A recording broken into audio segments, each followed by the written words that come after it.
सुरन सुमंगल अवसर जाना बरसहि सुमन बजाई निशाना शिव ब्रह्मादिक विबुध बरु था चढ़े विमान निनाना जूथा सुरन सुमंगल अवसर।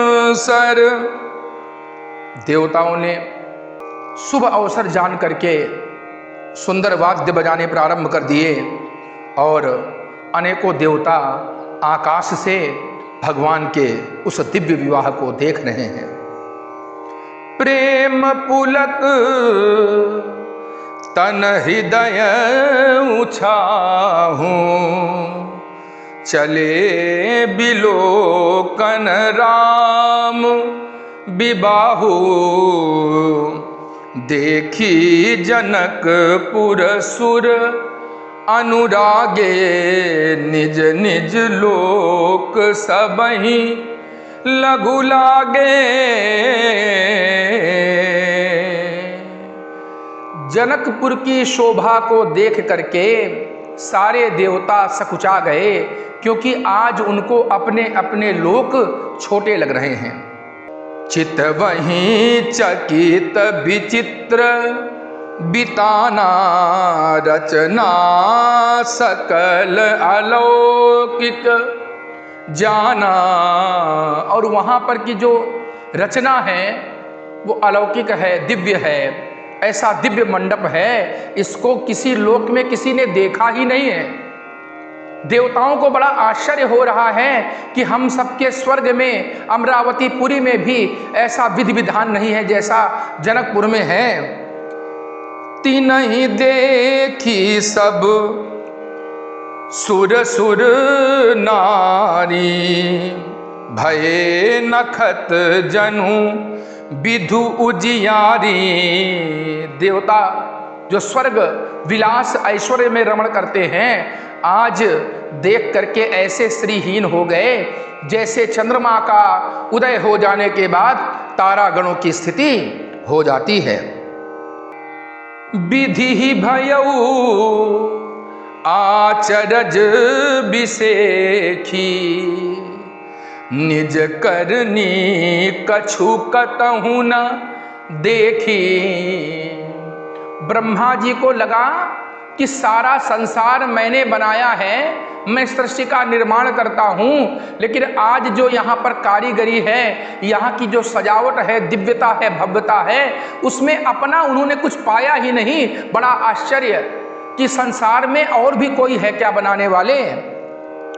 जिनकर नाम लेत जग माही सकल अमंगल मूल नसाही करतल होहि पदारथ चारी तेसिय राम कहो कामारी। भगवान शंकर ने सारे देवी देवताओं को समझाया कि जिनका नाम ले लेने मात्र से समस्त अमंगल नष्ट हो जाते हैं, आज उनका शुभ विवाह है तो क्यों नहीं ऐसी स्थिति होगी। ब्रह्मा जी से भी समझाया कि ये परमात्मा का निवास स्थान है, सीताराम जी का विवाह होने जा रहा है, ये सांसारिक विवाह नहीं है, ये लौकिक विवाह नहीं है। इस कारण से हे ब्रह्मा, आपको अपना कुछ यहाँ दिखाई नहीं दे रहा। ब्रह्मा जी को लगता था कि मैंने सारी सृष्टि बनाई है, इसलिए जो कुछ भी संसार में है उसमें कहीं न कहीं मेरी करतूत होगी। पर आज ब्रह्मा जी को बड़ा आश्चर्य हुआ।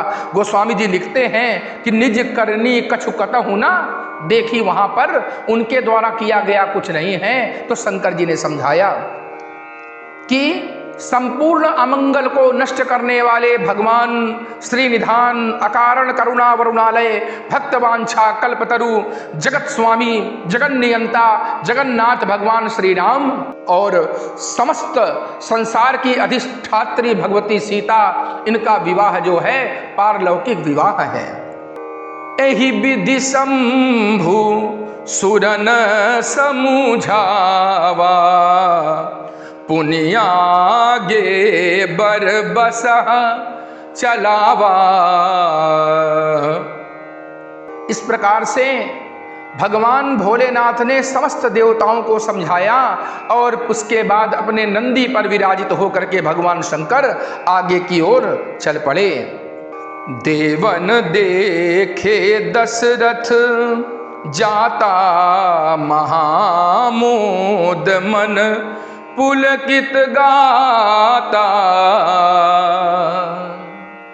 देवताओं ने देखा कि महाराज चक्रवर्ती सम्राट असुरों पर विजय प्राप्त करने वाले महाराज दशरथ चले जा रहे हैं और ऐसा लगता है मानो उनके साथ जो सुंदर शोभा हो रही है, मानो उनके चारों पुत्र सारूप्य सामीप्य सालोक्य और सायुज्य, ये चारों मूर्तियां शरीर धारण करके दशरथ जी के साथ विराजित हों।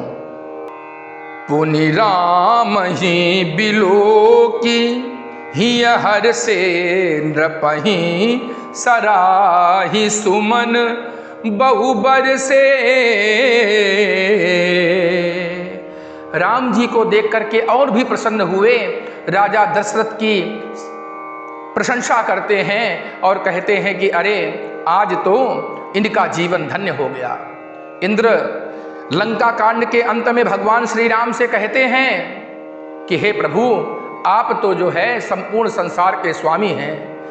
दिग जीवन देव शरीर हरे तब भक्ति बिना भव भूले परे। कृत कृत्य प्रभु सब बानरे निरखंति तवानन सादर जे। देवराज इंद्र कहते हैं महाराज, देवताओं का शरीर प्राप्त करने के बाद भी हमको धिक्कार है कि हम भोग और ऐश्वर्य में लगे रहे। हमसे तो अच्छे ये वानर हैं जो सतत आपको देखते रहते हैं। मरकत कनक बरन बर जोरी देखी सुरन भय प्रीति न थोरी।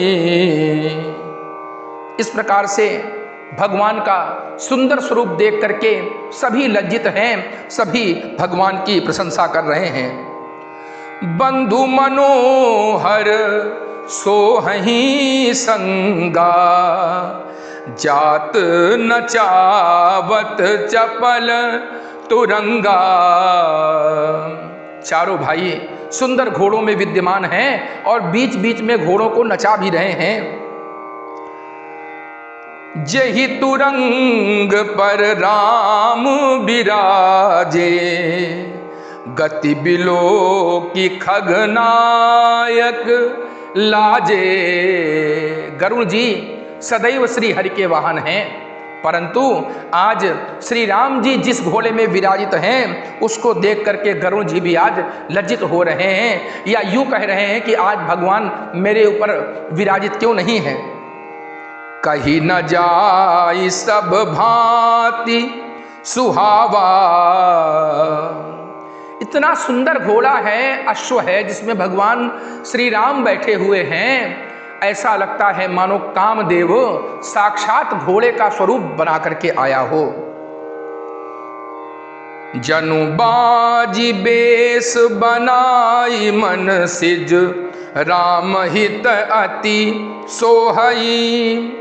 आपने बय बल रूप गुण गति सकल भुवन विमोहई।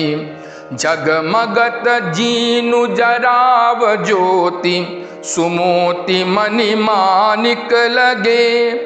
इंकनी ललाम लगाम ललित बिलो की सुर नर मुनि ठगे। उस स्वरूप को देख करके देवता, सुर, नर, मुनि और मनुष्य ये सभी ठगे से रह गए। ऐसा लगा मानो कामदेव ही स्वयं अश्व का वेश धारण करके आ रहा हो।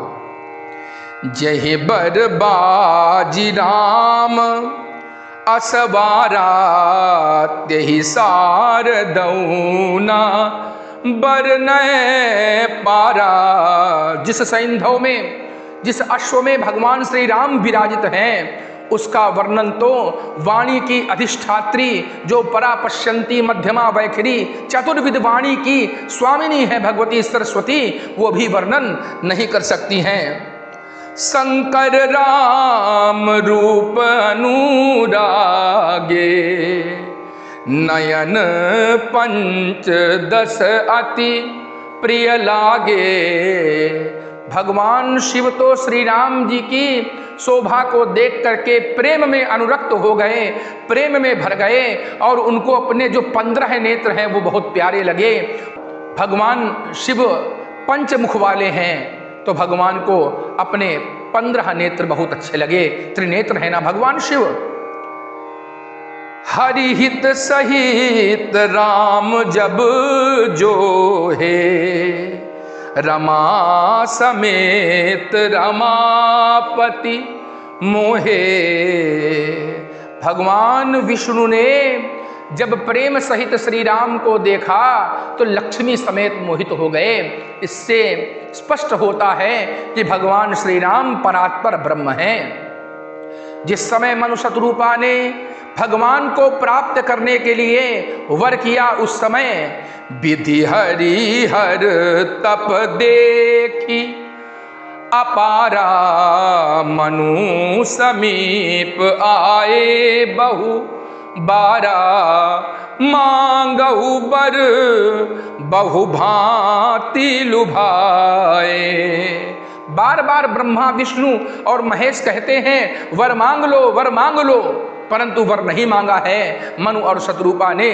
तब मांग मांग बर भई नभ बानी। मानो साक्षात सच्चिदानंद घन परमात्मा जिनसे अगणित संसार उत्पन्न होते हैं, वे स्वयं आज श्री राम के रूप में हैं।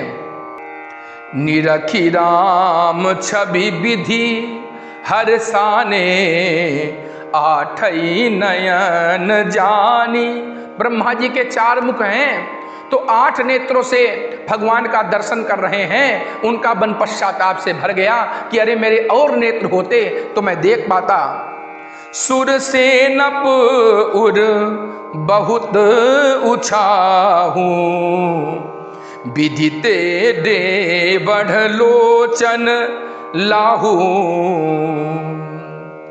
स्थिति क्या है कि कार्तिकेय जी 12 नेत्रों से भगवान का दर्शन कर रहे हैं, इसलिए उनके मन में उत्साह है। फिर क्या हुआ? राम ही चितव सुरेश सुजाना गौतम श्राप परम हित माना।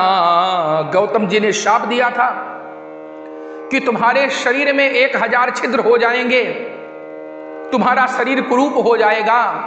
इंद्र ने उस समय प्रार्थना की थी तो गौतम जी ने कहा था कि जब भगवान श्री राम का विवाह होगा तो तुम उनको 1000 नेत्रों से देख पाओगे, यही छिद्र नेत्र बन जाएंगे और इसके बाद से तुम्हारा शाप समाप्त हो जाएगा। देव सकल सुरपति ही सियाही आज पुरंदर सम को नाही। देवराज इंद्र आज धन्य हो गए। देवराज इंद्र सोचते हैं कि ब्रह्मर्षि गौतम ऋषि का शाप आज मेरे लिए वरदान हो गया, मैं 1000 नेत्रों से सीताराम की इस जोड़ी को देख पाऊंगा। मुदित देव गण राम ही देखी नृप समाज दोहु हर्ष बिसेखी। भगवान श्री राम को देख करके, दोनों ओर के राजाओं के समाज को देख करके सभी बड़े प्रसन्न हैं, क्योंकि भगवान श्री राम हैं ही इतने सुंदर, हैं ही इतने दयालु, हैं ही इतने कृपालु। हो प्रभु तेरी दया है अपार, तू अगम अगोचर अविकल, चराचर सकल को तू आधार, मोहे पार उतार। प्रभु तेरी दया है अपार, दीन अनाथ पतित अरु दुर्बल, दीन अनाथ पतित अरु दुर्बल मैं अपराधी, शरणागत हूँ चतुर तिहार, मुहे पार उतार। प्रभु तेरी दया है अपार, प्रभु तेरी दया है अपार।